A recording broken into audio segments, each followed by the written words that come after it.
Vergib weiter die Vergangenheit, während du das tust. Die Angst verwandelt sich und was du fühlen und erleben wirst, Vertrauen und Hoffnung und der Glaube, dass es für dich nur besser werden kann.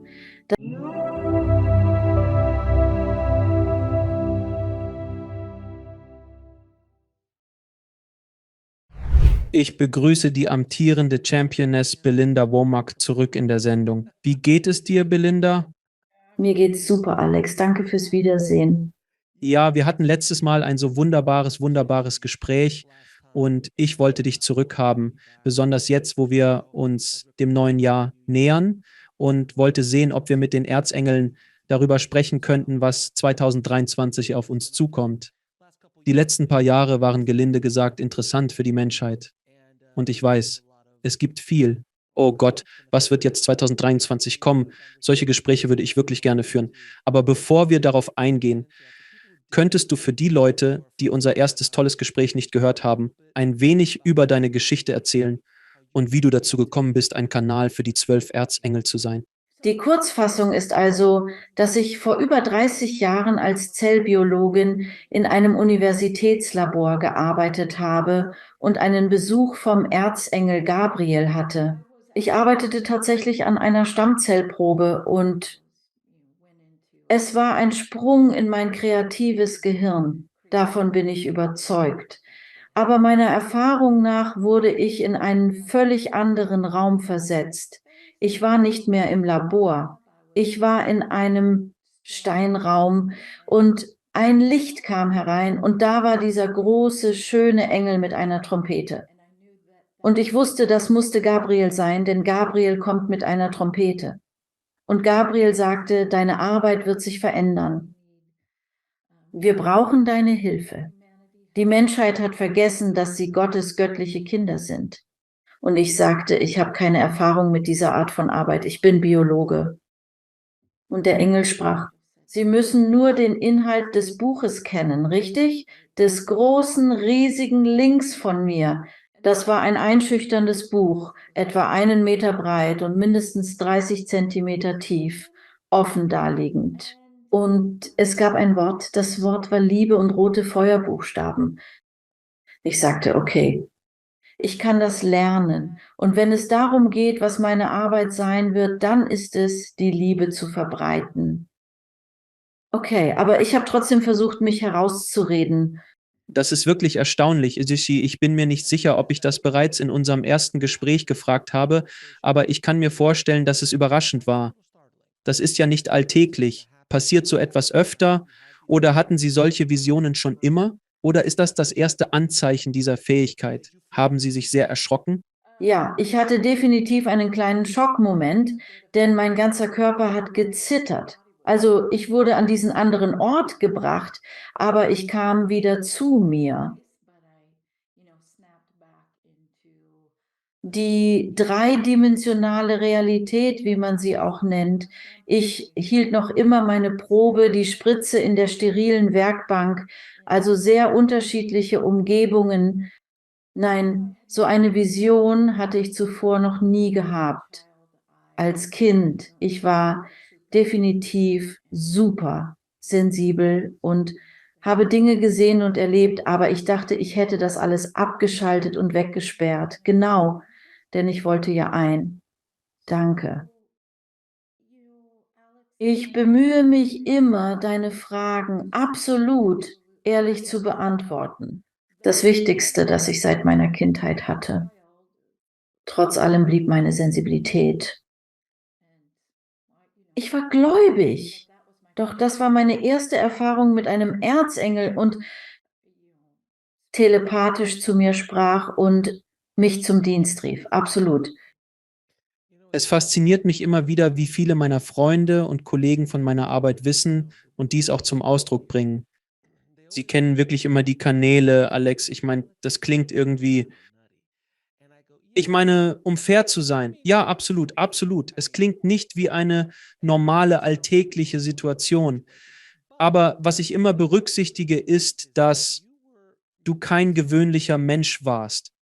Du bist an einem Strand auf einer Insel und denkst, hey, ich werde heute die Erzengel channeln, das ist mein neuer Lebensweg. Früher warst du ein professioneller Wissenschaftler, der lange studiert hatte für deine Karriere. Dann entscheidest du und sagst, weißt du was? Ich hörte den Ruf, ich werde meine Karriere hinter mir lassen und den offensichtlich einfacheren Weg wählen, als Kanal 12 Erzengel zu dienen. Und ich habe diese Geschichte immer wieder von vielen anderen Kanälen gehört, die Anwälte sind, die beim Militär waren. Eine Dame, die in den höchsten Rängen des Militärs war, ist so, wissen Sie, mir geht's gut, ich muss nicht mehr arbeiten. Kenne den Präsidenten. Ich werde jetzt, wie diese Dinge wirklich sind. Das ist faszinierend zu wissen. Wäre es nur jemand vom Venice Beach in Kalifornien, der sagt, ich channel heute jemanden, das wäre ein anderes Gespräch. Also betone ich, dass Sie sich entschieden haben, einen ganz anderen Weg zu gehen. Zweifellos einen schweren Weg, denn ich vermute, die Leute um Sie sagten nicht, oh Gott sei Dank, Sie haben Ihren Weg gefunden. Nun, es ist ein ganz anderer Weg, wirklich, vor allem wenn man berufen ist zu sein, ein Kanal oder Bote. Ich sehe mich wirklich als spirituellen Boten. Ich kann mit jedem im Himmel kommunizieren. Das ist die Frequenz, mit der ich arbeite, was reine, unverfälschte Liebe bedeutet. Ich meide dunkle Keller. Ich komme am besten mit Wesen der Liebe zurecht, obwohl es sehr anders ist. Aber ich möchte einfach sagen, dass jeder hat die Fähigkeit, durch sein Herz, durch sein kreatives, intuitives, spirituelles Gehirn, manche nennen das die rechte Gehirnhälfte oder das weibliche Gehirn, und das muss sich öffnen, und zwar auf der Frequenz der Liebe.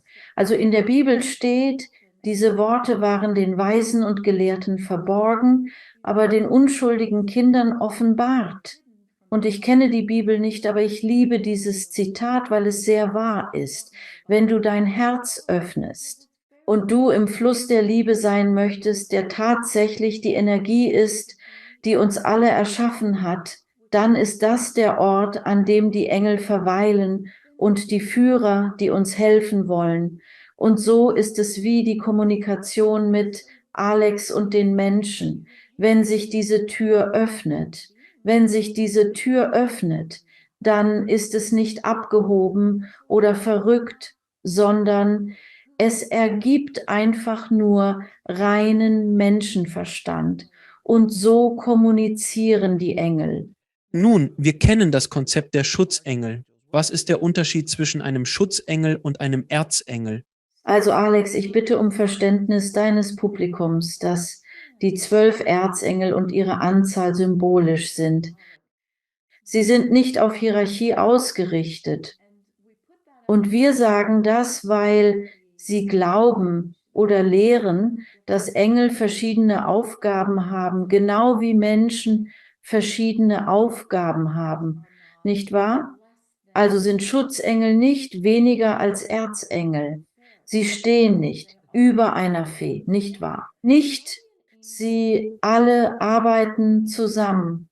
Schutzengel unterstützen Menschen auf ihrer Reise durch die Schule Erde, während die Rolle der Erzengel darin besteht, Heiler und spirituelle Erleuchter zu unterstützen, also jene, die wollen. Die Evolution und das Erwachen beschleunigen, die sich dazu berufen fühlen. Erzengel helfen, Brücken zu bauen zwischen das Ego und das Herz oder das Ego und die Seele.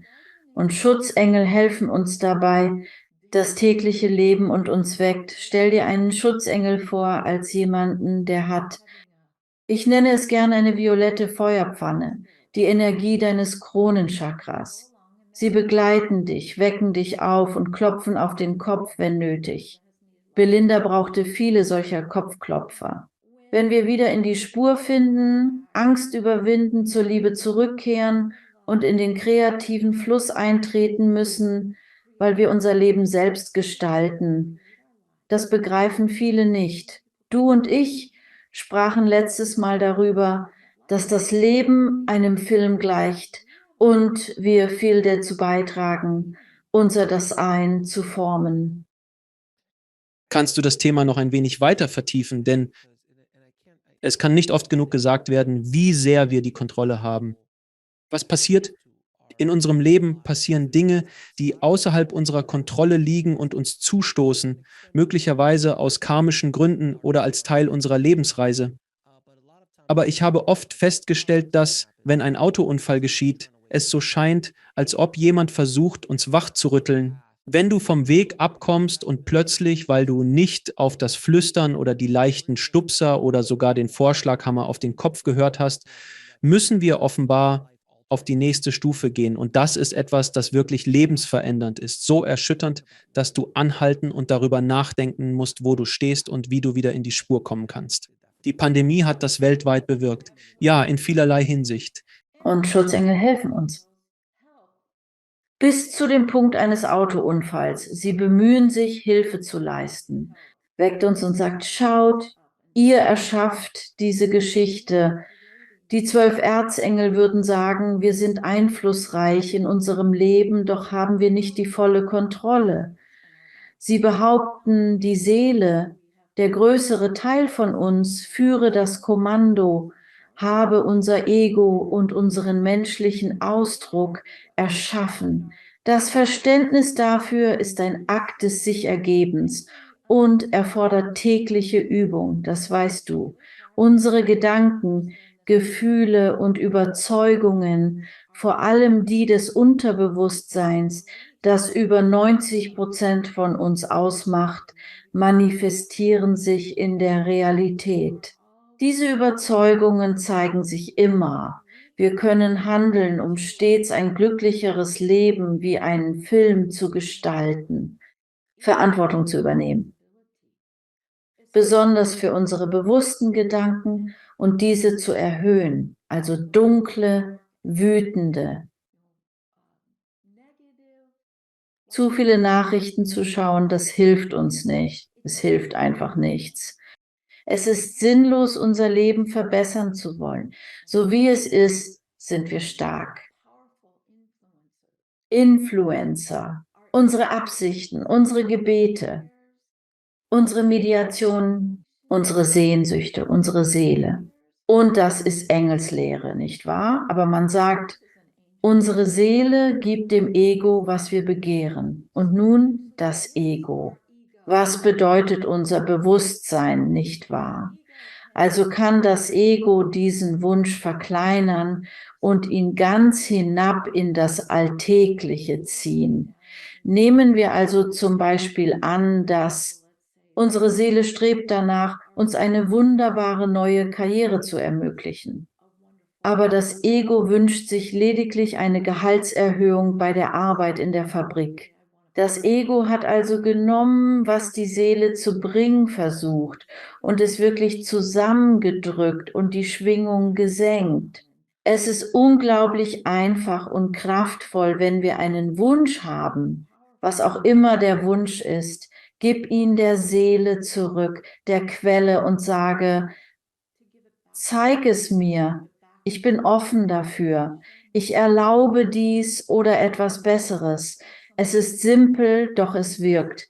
Dann erwacht unser Bewusstsein, teilnehmend in unserem Leben. Wir sind keine Opfer der Dinge, die uns widerfahren. Wir sind definitiv Miterschaffer.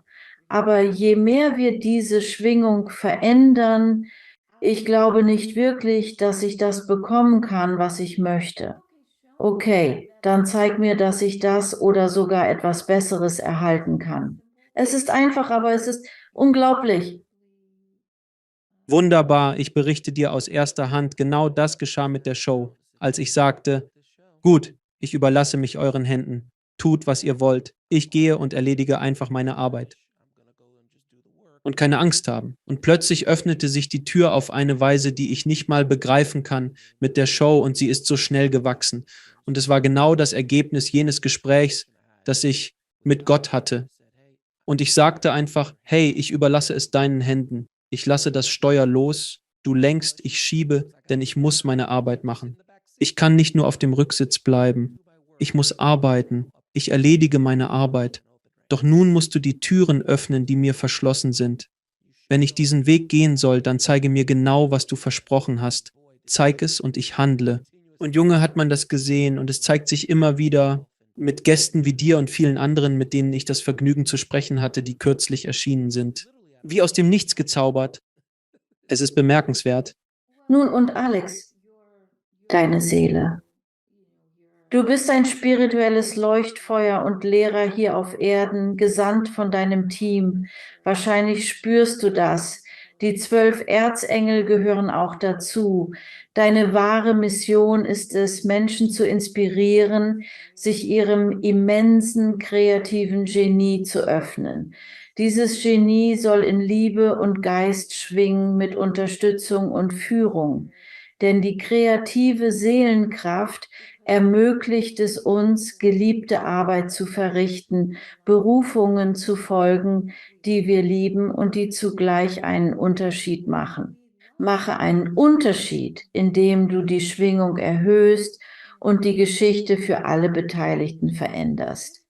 Alles auf der Schulebene handelt von Schwingung. Alles. Wir können in einem dunklen, beängstigenden Szenario leben oder es inszenieren, oder wir entscheiden uns, einen inspirierenden Dokumentarfilm zu machen. Inspirierend oder das ist unser Leben. Und das ist deine Mission, Menschen zu ermutigen, eine neue Art von Film zu kreieren. Jeder ist sein eigener Filmproduzent. Dein Leben. Also raus aus dem Opferbewusstsein, heb es auf und mach, was dich glücklich macht. Danke sehr. Und danke für die freundlichen Worte. Ich schätze das wirklich sehr. Sie sprachen von Schwingungen und ich weiß, dass es viele tun. Über die Jahre hat sich dieser Begriff ist irgendwie zum Klischee geworden. So nach dem Motto, hey Mann, ich spüre schlechte Schwingungen, Mann, so in der Art. Es ist zur Lachnummer geworden, aber im spirituellen Sinne, dies reicht zurück, über tausende von Jahren, bis zu den alten spirituellen Texten. Es geht um Schwingungen und wie die Schwingungen der Menschen, du ziehst an auf deiner Ebene. Und deshalb sieht man keine Yogis, die in Indien am Straßenrand überfallen werden oder verletzt zu werden. Spirituelle Meister ziehen diese Art von Energie nicht an sich. Man hört einfach nicht, dass so etwas passiert im Allgemeinen. Können Sie also ein wenig darauf eingehen, wie wir unsere Schwingungen auf ein höheres Niveau anheben können, damit wir weiterhin solche Menschen, solche Ereignisse, solche Möglichkeiten zu uns ziehen können? Natürlich. Also, Liebe ist die Energie, die uns erschafft und gleichbedeutend mit dem Himmel ist. Wenn wir also an den Himmel denken, können wir an Fülle, Gesundheit, Glück, Möglichkeiten und Freude denken. Positive, glückliche, liebevolle Beziehungen, wo unser Leben, denn wir sind unsterbliche Wesen, wo alles fließt.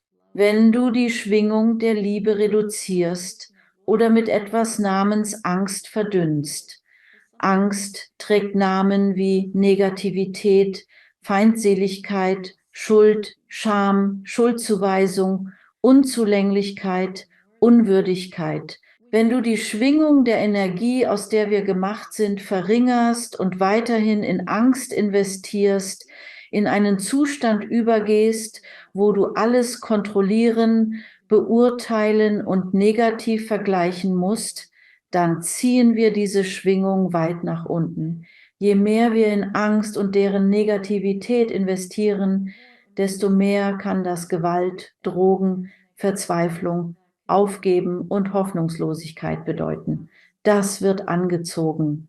Wir alle haben viel Schutz, um uns zu helfen, die Liebe zu wählen. Es ist wirklich einfach, wenn wir diese Worte mit unserem bewussten Ego und Verstand sagen. Der Geist tut es nicht. Schöpfer, Mutter, Vater, Gott macht es nicht schwer. Treffe die Wahl und triff sie den ganzen Tag. Ich wähle die Liebe. Ich wähle die Liebe. Und wir sagen, lebe mit offenem Herzen, was bedeutet, offen zu sein. Und dieser offene Geist, geht es um Erlaube dem kreativen, femininen, intuitiven, dem größeren Teil unseres Gehirns zu fließen und uns zu unterstützen. Was bedeutet das? Fühle deine Gefühle, sei echt, sei authentisch. Das haben wir letztes Mal besprochen. Lass deine Seele mit einem Gebet, okay? Seele, das bedeutet dein wahres Selbst, das bleibt im Himmel. Du bestimmst, was ich erlebe. Das hebt sofort unsere Schwingung und dann können wir helfen. Bleiben wir positiv. Dankbarkeit ist unglaublich. Sie hilft dem menschlichen Geist, dem Ego, sich zu erheben. Wenn du schlecht drauf bist und am Boden, fang einfach an, alles aufzuzählen, wofür du dankbar bist, für das, was gut läuft. Und das ist kraftvoll. Es ist einfach. Und das verändert Dinge, denn unsere Gedanken und Gefühle manifestieren sich. Wir sind alle Manifestierende. Wir alle. Und so, wenn wir diese nutzen, Gedanken und Gefühle sind unser. Wir erkennen sie an und sagen, okay, gut, weiterhin abwärts, negativ. Was wäre, wenn? Lane, was, wenn dieses und jenes Schlimme passiert? Das wird mich nur runterziehen und das wird mir nicht helfen. Liebe hilft uns. Liebe hilft uns. Angst ist unser Lehrer. Natürlich, sehr gerne. Nun wollte ich mich erkundigen, ob es uns gestattet ist, heute den Erzengeln einige Fragen zu stellen. Wäre das in Ordnung? Natürlich. In Ordnung. Die ersten Fragen lauten: Die letzten paar Jahre waren für die Menschheit gelinde gesagt interessant. Was ist 2023? Was denken Sie? Oder was denken die Erzengel? Was bringt das Jahr 2020 für die Menschheit? Alex, wir sagen keine Zukunft voraus, aber warte, wir beantworten diese Frage gerne auf unsere Weise. Wir sagen euch, dass ihr eine unglaubliche Transformationszeit erlebt, in der euer Unterbewusstsein und die darin verankerten Ängste sowie negativen Überzeugungen gereinigt werden.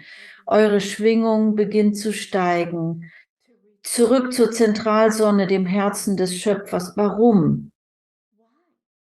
Damit du anfängst, etwas Besseres zu erleben? Was können Sie im Jahr 2023 erwarten? Es hängt davon ab, wo Sie stehen. Alles hängt von Ihren jetzigen Entscheidungen ab. Gibt es Dinge und Erfahrungen, die von Massen der Menschheit, die nicht die Liebe wählen, die sie erleben könnten, die mehr wie Drama wirken? Trauma? Ja, natürlich. Wir sagen euch, dass die Menschheit immer noch eine Leidenschaft für Drama und Ärger und Angst hat. Aber lasst uns euch den höheren Grund dafür erzählen oder das Erwachen, das daraus resultiert, denn darum geht es. Es geht darum, aufzuwachen. Es geht um die Wahl der Liebe, um die Schule der Liebe zu lieben. Rimmer. Für 2023 versprechen wir euch mehr Bewusstsein, Wahrheit, Transparenz und Ehrlichkeit. Diejenigen, die die Geheimnisse bewahren und die Menschheit sowie euer Wissen, eure Intelligenz, eure Gefühle unter Verschluss und Kontrolle halten möchten. Sie werden noch schneller enthüllt werden als in den letzten 2 Jahren. Was ihr tun könnt, um all den Engeln und Führern, den Lenkern des Klassenzimmers Erde zu helfen. Wählt die Liebe und hegt die Absicht, dass Wahrheit und höchste Schwingungsfrequenz gewinnt an Beliebtheit im Klassenzimmer Erde. Wir danken Ihnen für Ihre Frage. Herzlichen Dank. Wie können wir die Angst vor dem Unbekannten bewältigen, vor den Ereignissen, die in unserem Leben möglicherweise auf uns zukommen? Welchen Rat würden Sie in diesem Kontext geben? Also wir klingen wie in der Vergangenheit. Wir sind alte Menschen mit Alzheimer, doch wir raten, jede Stunde Liebe zu wählen. Die Liebe zu wählen. Und Liebe ist eine Energie. Und sie zeigt sich in allen Farben von Gottes wunderbarem Regenbogen. Die Farbe Violett ist die Energie, die Angst in Liebe umwandelt, beschleunigt durch das Vergeben der Vergangenheit. So kannst du Hoffnung und Vertrauen in deine Zukunft setzen. Tauche in einen Fluss violetten Feuers oder steh unter einem Regen aus violetten Flammen. Vergib die Vergangenheit, selbst die Unbekannte, die du in dir trägst, das Erbe deiner Ahnen und früheren Leben. Das ist die Vergangenheit in deinem Unterbewusstsein. Vergib ihr. Vergib weiterhin der Vergangenheit, während du das tust. Die Angst verwandelt sich und was du fühlen und erleben wirst, ist Vertrauen und Hoffnung und Glaube, dass alles für dich nur besser werden wird. Das ist übrigens garantiert. Es funktioniert wirklich. Wir geben euch Menschen nur das, was bewiesen ist. Was funktioniert, das testet uns, erlebt die Ergebnisse und genießt die Ergebnisse. Wie kommuniziert man am besten mit seinen Engeln, mit Schutzengeln oder Erzengeln im eigenen Leben? Sie haben mich zurück. Was ist der beste Weg zu kommunizieren? Sie wollen, dass du weißt, sie sind definitiv noch hier, Alex. Ist es wirklich aus deinem Ego herauszutreten und in dein Herz zu kommen? Der narrensichere Weg, dies zu tun, ist, die Verbindung zu dem Kind in dir herzustellen. Wir alle haben ein inneres Kind. Jeder Erwachsene hat ein Kind, das in uns lebt. Das ist die Stimme der Seele und eine Verbindung zum Himmel. Also kannst du ein Foto machen. Wenn du keine Verbindung zu deinem inneren Kind hast, kannst du ein Foto von dir als Kind finden und ein Gespräch mit diesem Kind beginnen. Während du diese Tür zu deiner Kreativität öffnest, heißt das nicht, dass du dir etwas einbildest. Du nutzt Energie der Liebe. Engel gaben mir eine neue Perspektive. Du nutzt Bilder, die zum kreativen, intuitiven, höher schwingenden Teil deines Gehirns gehören, der mit dem Geist, deinem kreativen Selbst verbunden ist. So verwendest du Bilder, beginnend mit deinem inneren Kind, das dich zu neuen Ebenen der Vorstellungskraft führt, nicht wahr? Es öffnet dich einer ganz neuen Nation und das ist dein Herz. Die Engel nennen das den Garten deines Herzens. Und wenn du dich also mit diesem Kind verbindest und du erlaubst dir, in diesem Garten zu sein, Liebe zu spüren, dann fällt es dir viel leichter, deine Engel zu spüren, deine Engel, ihre Schwingung zu spüren und sie zu erleben. Das ist ein möglicher Weg. Der andere Weg wäre, bitten Sie um Ihre Hilfe, selbst wenn Sie nicht an sie glauben. Einfach um Hilfe bitten und Sie werden beginnen, Ihre Unterstützung im alltäglichen Leben zu spüren und zu erleben. Damit können Sie es dem Ego dort drüben, das in der logischen und rationalen Welt verhaftet ist, beweisen. Greifbar, nicht wahr, nicht die größere, unsichtbare Wirklichkeit. Es ist tatsächlich in der kleineren Küchenschublade. Also wenn Sie dort rübergehen, können Sie immer noch den Beweis haben. Und Beweise sind etwas, das einem Menschen sehr helfen kann, zu sagen, okay, ich habe Engel. Ich habe Engel. Sie helfen mir. Es ändert sich etwas. In Ordnung, in Ordnung. Also eine weitere Frage für die Engel und Sie sagen mir, ob Sie darauf antworten möchten oder nicht. Das ist eine ziemlich große Frage. Also wir haben durchgestanden. Der Menschheitszyklus ließ uns oft passieren, um zu erreichen, wo wir heute sind. Wir haben immer wieder Abschlüsse gemacht, immer wieder. Ich weiß, viele Zuhörer mögen sich fragen, ob wir es diesmal überhaupt schaffen werden. werden wir diesmal den Abschluss machen? Wie können wir sicher sein, diesmal zu bestehen, die Prüfung zu meistern und quasi aufzusteigen? Ihre Frage thematisiert das menschliche Kollektiv. Das menschliche Kollektiv setzt sich zusammen aus vielen Seelen, die weise und intelligent und schön und liebevoll sind.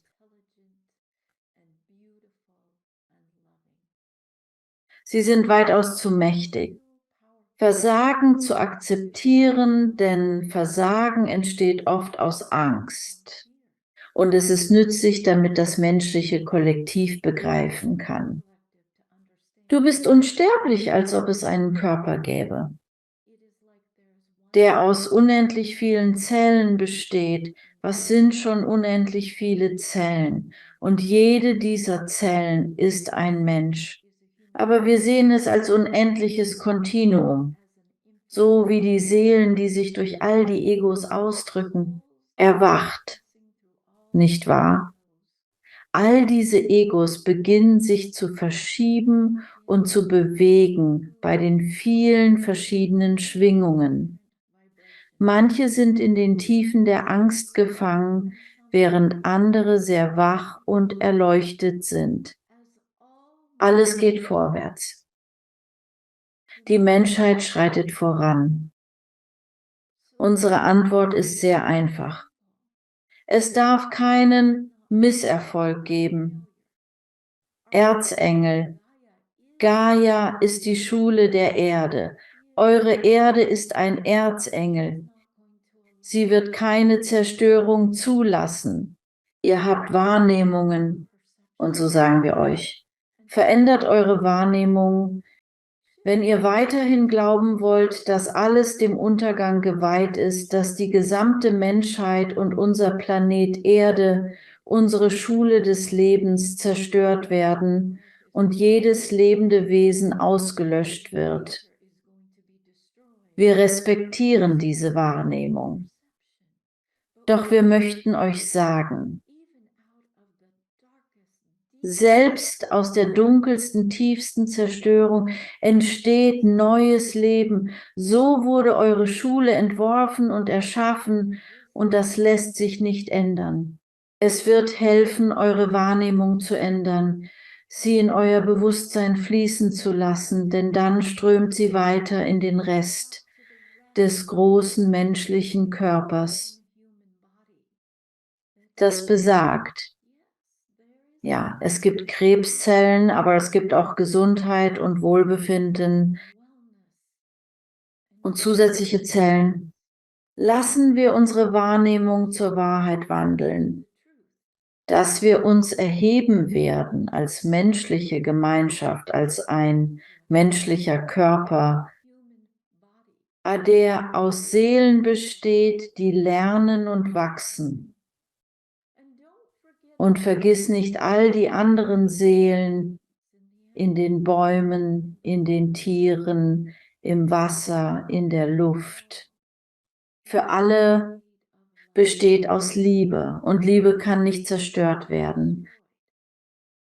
Egal wie sehr es ist, bestimmte Gruppen von Menschen möchten es sehen.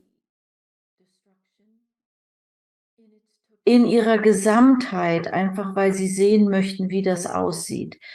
Das ist Illusion. Es gibt liebende Kräfte, führend alles an der Spitze. Lassen Sie dies eine Wandelzeit sein. Es ist immer eine Zeit des Wandels. Dies ist eine bedeutsame Zeit des Wandels. Betrachtet durch verschiedene Brillen ihr schönen Wesen. Liebes Sehen und erkennt ihre Kraft. Wir sind die 12 Erzengel der Zentralsonne, nebst vielen Führern und aufgestiegenen Meistern. Die Erde haltend, das große Herz des Schöpfers. Hier pulsiert das Leben der Erde. Warum wir als Seelen, oh, Entschuldigung, du bist da. Das war zu viel. Ja, ich habe diese Erfahrung durchgemacht. Es war wirklich heftig. Wie geht's dir damit? Ja, mir geht's gut. Kann ich Ihnen weiter Fragen stellen? oder geht es dir gut? Ich möchte dich nicht beeinträchtigen. Oh, Sie können ihnen immer Fragen stellen. Es ist nur das. Lassen Sie mich nur einen Schluck Wasser trinken. Bitte nehmen Sie 2. Ich konnte es spüren. Schwere. Ich stelle schwere Fragen.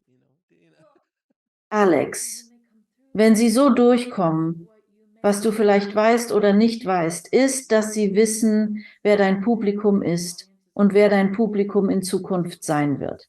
Also senden Sie gewaltige Wellen durch, transformierende Liebe. Durch Ihre Botschaften, die nachhallen und weiterhin einen Welleneffekt erzeugen werden. Das bedeutet, dass nicht nur Belinda, sondern auch Alex jedes Mal, wenn sie durchkommen bei deinen großen Fragen, einen Einfluss haben. Wir müssen helfen, diese Frequenz in unserem Körper zu halten. Deshalb ist Wasser hilfreich. Und ich meine, ich spüre es. Ich spüre, dass etwas vor sich geht. Es passiert etwas. Und ich bin einfach so, ich hänge rum. Nicht so intensiv wie du, weil es durch dich hindurchgeht. Es steht außer Frage. Du spürst die Veränderung. Selbst mein Team, das daran arbeitet, sagt, manchmal spüren sie was, auch beim Schneiden. Ich weiß nicht, was los ist. Sie lachen wohl. Sie lachen bestimmt gerade jetzt, während sie diesen Teil schneiden.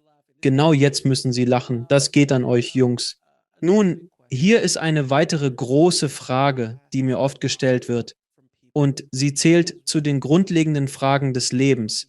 Ich bin wirklich sehr daran interessiert zu hören, was die Engel und Erzengel dazu zu sagen haben. Warum entscheiden wir uns dafür, auf die Erde herabzusteigen, wenn das Leben hier so schwierig sein kann? Ich weiß, ihr nennt sie Erdenschule. Dies ist ein Aufbaustudium, ein Doktorandenprogramm, um es gelinde auszudrücken. Aber warum wählen wir? Warum entscheidet sich die Seele herabzukommen? Wir möchten sagen, dass eigentlich Seelen reihen sich ein, um zur Schule zu gehen, Rimet, eine einzigartige im gesamten Universum. Seelen kommen hierher, um zu wachsen, im Wissen, in der Liebe, im Wertschätzen der Liebe. Wir müssen also innehalten und erklären, wenn Liebe der Schöpfer von allem ist und das alles ist, was du kennst, wie schätzt du dann Liebe? Liebe, wie kannst du sie wertschätzen und respektieren und sogar mehr davon begehren, wenn du noch nichts anderes erlebt hast? Aber Liebe. Und deshalb wählen Seelen Teil der zentralen Seele oder göttlichen Einheit, die Schule Erde zu besuchen. Und oft kommen sie, um den freien Willen zu erfahren. Das ist sehr beliebt, denn der freie Wille ermöglicht. Also hat die Seele, das Ego, den Menschen die Persönlichkeit erschaffen. Persönlichkeit ist eine etwas höhere Schwingung des Egos. So kann die Seele, wenn sie neu in der Schule der Erde ist, ihrem Ego die Erlaubnis erteilen, den freien Willen auf jeder beliebigen Schwingungsebene zu erfahren. Nutze deinen Willen, um Erlebnisse zu sammeln. Die Tiefen der Angst und Negativität, dann ist das genau das, was du erleben wirst. Nun hat die Seele das Sagen. Die Seele lenkt den gesamten Film. Und wenn es zu viel wird, um ehrlich zu sein, zieht die Seele den Stecker. Das bedeutet, dass es einen physischen Tod gibt. Aber der Tod ist eine Illusion. Diese Seele wird sehr oft ein neues Ich, also reinkarnieren, direkt zurückkommen, gleich wieder zurück. Und diesmal, dieses Ich wird seinen freien Willen mit etwas mehr Unterscheidungsvermögen und Verständnis einsetzen. Dort. Nun, es gibt so etwas wie Ursache und Wirkung. Es gibt Konsequenzen, Konsequenzen, Konsequenzen, Konsequenzen für die eigenen Entscheidungen und für das eigene Handeln. Seelen kommen auf die Erde, um sich zu entwickeln, zu entfalten und letztlich heimzukehren zur Liebe, Kraft, Energie, Erfahrung um zu manifestieren. Vollkommen mit Liebe und sagen, aha, ich werde das niemals wieder als selbstverständlich ansehen. Und so wächst die Liebe tatsächlich in ihrer Kraft. Menschen, die das verstehen, könnt ihr aufgestiegene Meister nennen. Das sagen wir. Aufgestiegene Meister sind jene Menschen, die nach vielen, vielen Inkarnationen erkannt haben, dass sie eigentlich keinen freien Willen möchten, bevorzugen, den Willen des Herzens zu nutzen. Der Wille der Seele ist der Pfad, den sie gehen. Sie treffen Entscheidungen aus Liebe. Bei ihrer Rückkehr helfen sie, Veränderungen zu bewirken, die Entwicklung voranzutreiben, damit Seelen, die in der Wahl der Tiefen der Angst mit ihrem freien Willen sind, erwache zu dieser Wahl und sage, aha, die Konsequenzen treten noch schneller ein. Deshalb kommt das Karma heutzutage schneller zurück. Es ist ein bisschen ein Klischee, das wir von Menschen gehört haben. Karma bedeutet deine Lektionen. Deine Lektionen basieren immer auf deine Wahl aufzugeben, Liebe zu wählen. Und stattdessen eine höhere Macht der Liebe anstelle des Egos nutzen, Macht der Manipulation und Täuschung und Zwang und sofortiger Befriedigung, in Seen voller Geld zu leben und zu sagen, nun, vielleicht bringt mir das nicht wirklich Glück. Glück ist letztendlich, was jede einzelne Seele erfahren möchte. Deswegen kommen Seelen zur Schule Erde, der Schule der harten Schläge. Und es gibt Schulen, die man besucht, bevor man hierher kommt.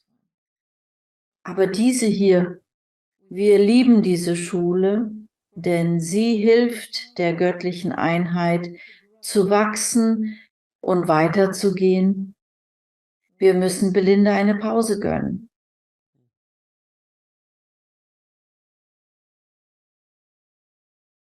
Alles in Ordnung bei dir? Bei mir ist auch alles gut.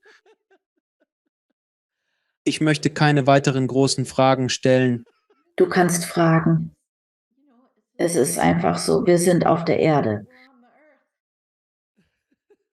Wir sind hier. Ich glaube, deshalb hat Gott das Wasser für geistige Boten erschaffen. Da gibt es keinen Zweifel. Aber ich möchte Ihnen eine Frage stellen. Können Sie diese beantworten? Was ist Ihr Schatten-Ich? Okay, also Schatten-Ich. Das ist symbolisch, aber es repräsentiert einen Teil des Egos. Das ist tatsächlich der Lehrer. Und der Schatten, wenn du lernst, mit ihm zu kommunizieren, wird dir direkt zeigen, wo du noch von Angst getäuscht wirst, wo du deine Macht noch der Angst überlässt. Und die Engel haben eine sehr einfache, eine Vorstellung, um mit deinem Schatten in Verbindung zu treten. Er wohnt im maskulinen Ego-Teil deines Gehirns, links, Teil deines Gehirns nur zur Vereinfachung und lebt in Höhle. Stell dir mit deiner Intuition die prachtvolle Höhle Brahmas vor, wo der große Bär lebt. Dein Augenchakra, das dritte Auge, leuchtet in faszinierendem Fuchsia. Verschiebe es leicht nach links und du entdeckst eine dunkle, mysteriöse Tür. Sie wirkt wie ein Schatten. Es ist eine Schattenwelt oder ein Schattenort. Du gehst erneut mit deinem göttlichen inneren Kind. Dadurch kannst du deine Seele hören und eine Verbindung herstellen.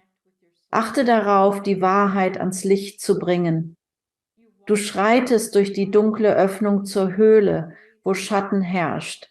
Nun werden die Engel sagen, nimm deine Laterne des violetten Feuers mit.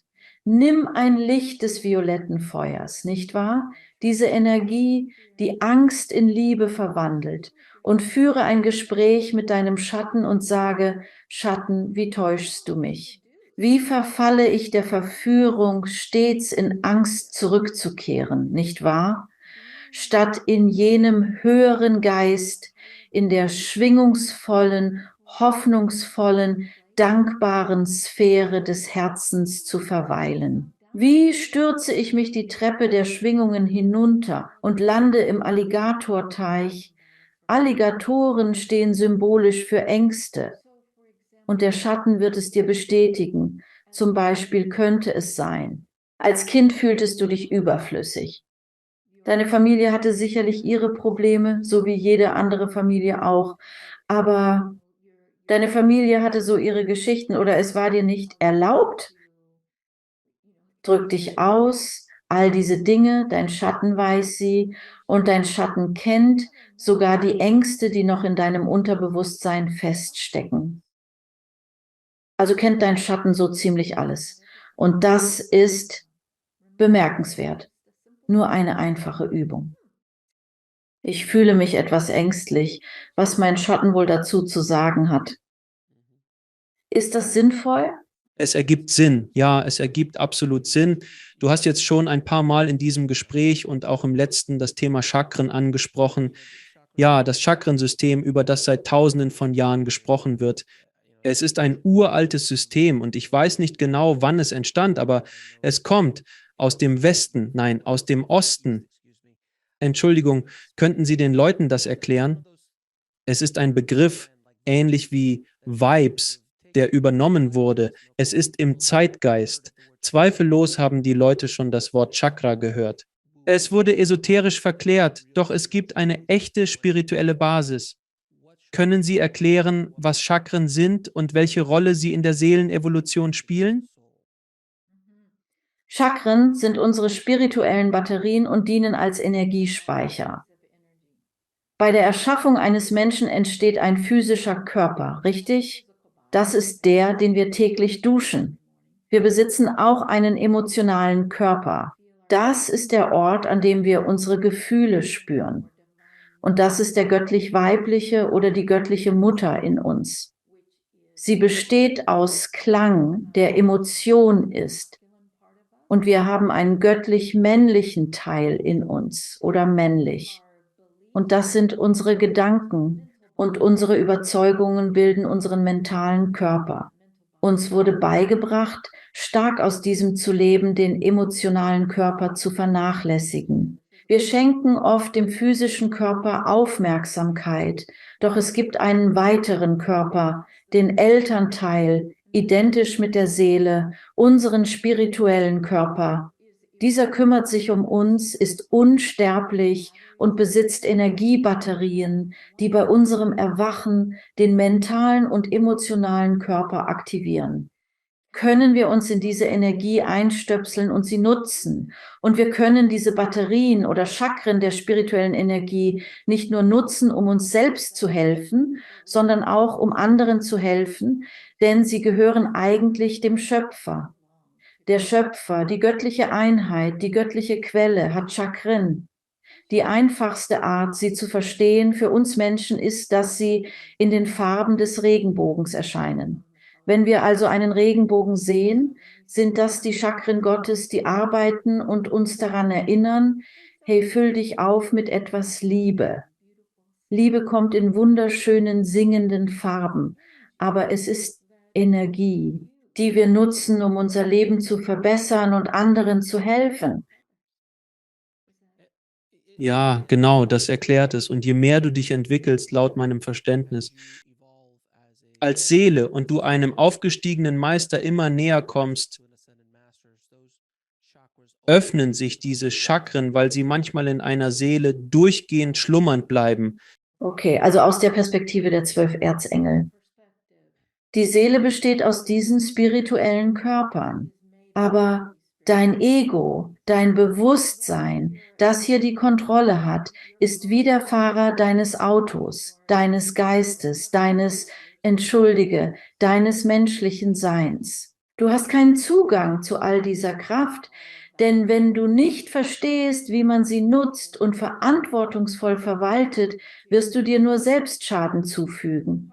Also, wie zum Beispiel einige Menschen die. Sie wissen nicht, dass sie mit Feuer spielen, indem sie mit Kundalini-Energie experimentieren, in der Annahme, es fühle sich gut an. Diese Energie der Seele fließt durch, oft als Seele oder Sakral, das zweite Chakra bezeichnet. Wir sehen es meist als strahlendes Korallenorange. Koralle symbolisiert den femininen Energiefluss, Orange das Maskuline. Bei wahrer Aktivierung wird sie zu reinem weißen Feuer, das entlang der Wirbelsäule aufsteigt. Nun, wenn man nicht weiß, was man tut und damit zu spielen beginnt, kann man sich einen Schlaganfall zuziehen.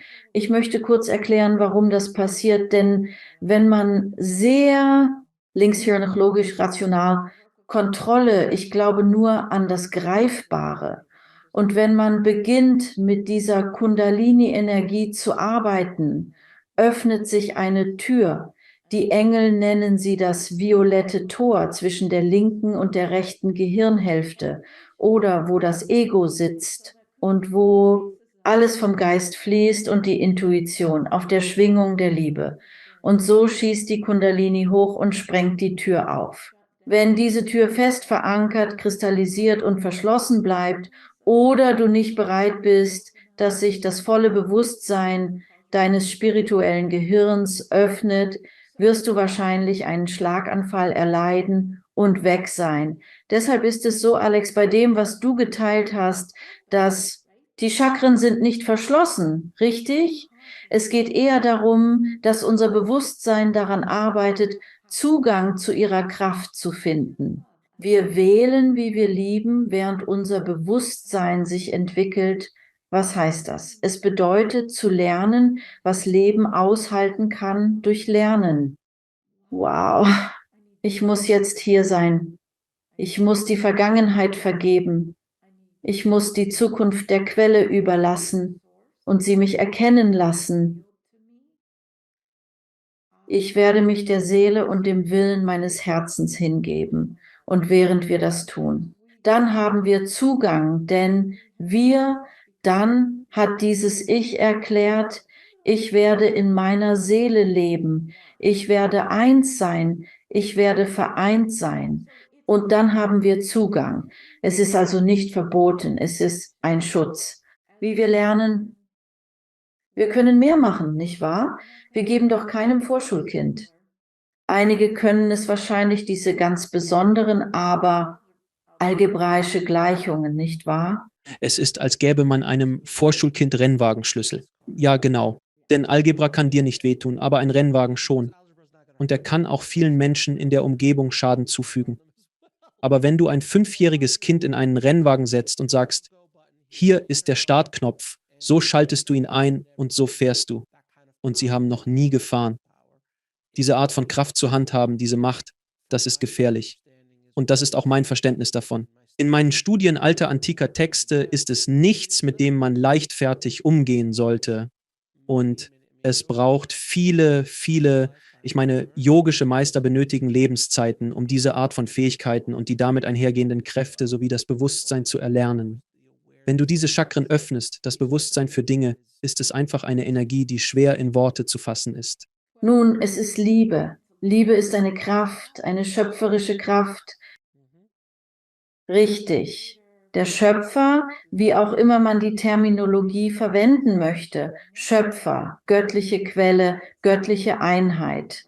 Er schafft das ganze großartige Universum, das sich ausdehnt mit der Energie der Liebe oder anders ausgedrückt mit den Chakren. Es ist also unglaublich kreativ. Und es kann, wenn es missbraucht wird, wenn die Macht missbraucht wird, dann die Teilnehmer dieser Sitzungen haben zugestimmt, die Lernlektionen zu absolvieren. Alles, was zur göttlichen Einheit zählt, wünscht, dass wir uns so entwickeln, dass wir sagen, ich will nichts missbrauchen, auch nicht göttliche Kraft. Ganz ohne Zweifel. Sie erwähnten in Ihrem Buch das Prinzip des Innen und Außen. Was bedeutet das? So ist das Gesetz des wie oben, so unten. Es ist ein gängiges Gesetz, für den Schulraum Erde wichtig. Wie oben, so bedeutet Himmel. Wie oben, so unten. Und das bedeutet, dass wir tatsächlich den Himmel hier auf Erden erleben. Ganz bestimmt. Und dort werden Gebete erhört. Denn wenn wir unsere Bitte nach oben senden, muss sie sich manifestieren, materialisieren, im Hier unten erscheinen. Wie im Inneren, so im Äußeren. Das begreifen viele Menschen nicht immer, dass wir tatsächlich unsere äußere Realität selbst erschaffen. Und das geschieht von innen nach außen. Also, wenn wir zu der Erkenntnis kommen, dass wir das, was in der Außenwelt geschieht, verändern möchten, dann müssen wir zuerst nach innen blicken und genau untersuchen, was in unserem Inneren vor sich geht. Dann ändern sich die Dinge. Dann ändern sich die Dinge. Und das ist besonders sehr wichtig für die Heilung des menschlichen Körpers, was uns dabei so sehr von innen helfen kann, um das Innere zu stärken. Richtig, wie erwähnt, so ist der Himmel in uns beim Fühlen unserer Emotionen.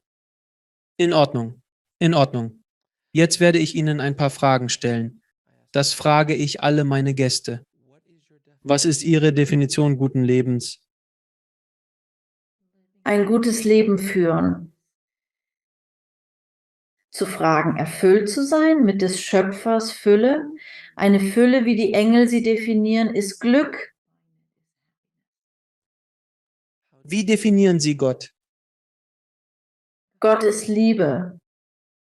Liebe ist Energie. Was ist der eigentliche Sinn des Lebens? Der eigentliche Sinn des Lebens ist zu lieben sein, in jedem Moment vollkommen Liebe zu sein. Wie besprochen geht es darum, unsere echte Authentizität zu entdecken, unsere wahre Authentizität, und erlauben wir Entwicklung nicht festgelegt zu sein in unserem Sein, sondern mehr Liebe, Glück, Freude, Leidenschaft zuzulassen. Und lassen wir die Entdeckung weitergehen. Wo können die Leute mehr über dich erfahren? Indem sie dein Buch kaufen und sich mit deinem Wirken in der Welt auseinandersetzen. Sie können das auf meiner Webseite belindawomack.com tun. Und haben Erzengel noch Abschiedsworte fürs Publikum? Menschen, wenn ihr uns zuhört, so sagen wir euch, schließt euch der Quellenkraft an. Bittet um ein Wunder. Ihr seht, ihr wurdet konditioniert, nicht zu bitten, sondern um Hilfe zu ersuchen, in jeder Form, besonders vom Unsichtbaren. Kraft der Liebe wirkt schwach, doch das Gegenteil ist wahr. Prüft uns also. Erlebt Wunder selbst. Wunder bedeuten höchste Magie. Dinge fügen sich, Türen öffnen sich. Lass dies deinen Weg nach vorn sein. Bitte um etwas Einfacheres, Fröhlicheres, gleichzeitig aufregender, lebendiger, Leben. Die Liebe tut das für dich. Und mögen alle himmlischen Sphären Beistand leisten. Deswegen sind wir hier, um ihnen zu helfen. Belinda, es ist immer ein Vergnügen und eine Ehre, dich in der Sendung zu haben. Danke dir. Diese Sitzung war anstrengend für dich, das sehe ich. Es war heute intensiv mit den Engeln, aber ich schätze es, dass du es gemacht hast und dass du wieder in der Sendung bist. Du bist jederzeit willkommen, wie du weißt, und ich schätze all die Arbeit, die du für die Welt leistest. Also vielen Dank. Ich schätze dich ebenfalls. Danke fürs Zuschauen. Klicken Sie unten auf ein Video, um fortzufahren, und vergessen Sie nicht zu abonnieren.